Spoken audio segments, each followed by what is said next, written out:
Assalamu alaikum wa rahmatullahi wa barakatuh. My name is Khalil Ismail, and I'm here with a Ramadan reflection. And the reflection I had was I was thinking about Surah Al-Ma'un, um, which is one of the last surahs and the last juz of the Quran. And what I've been pondering about lately with that surah is just the concept that Allah talks about with prayer. And lately I've been encountering a lot of people who question prayer, who are starting to be more agnostic towards any type of religion or faith. And one of the things they tend to do is to pit prayer against action, where those who are prayers are not doers, and people use prayer as a replacement for action. But the truth is that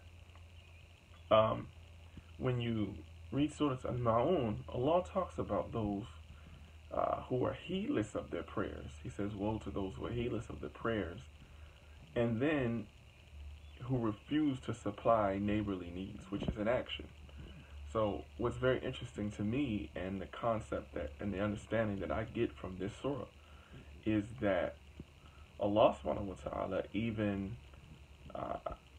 chides those who have baseless or engage in baseless prayer, or prayer without action, or heedless prayer, where you're saying something, where you're saying where you're asking for something, or you are endeavoring to do something, or you're even you're pretty studious in that prayer, but you don't listen to what your prayer is about, but you don't feel like you have the need to actually follow that up.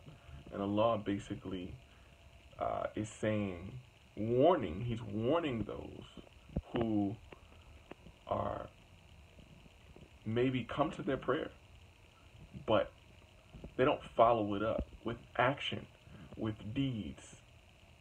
And so Islam is a religion of balance. And when you hear people talking about, what are you going to do, pray it away? I don't believe in prayer, I believe in action. I think people should be reminded of this Surah Al-Ma'un in the Quran. And Allah is basically saying you need to do both. And if you don't do both, He's warning you, do both. You got to do both in order to be the complete Muslim that you need to be. And that tells us to remember that prayer and action are not mutually exclusive. In fact, we need both. We need to pray and we need to act. And if we pray without acting, or we act without prayer, we end up in trouble. And that's my reflection. Assalamu alaikum wa rahmatullahi wa barakatuh.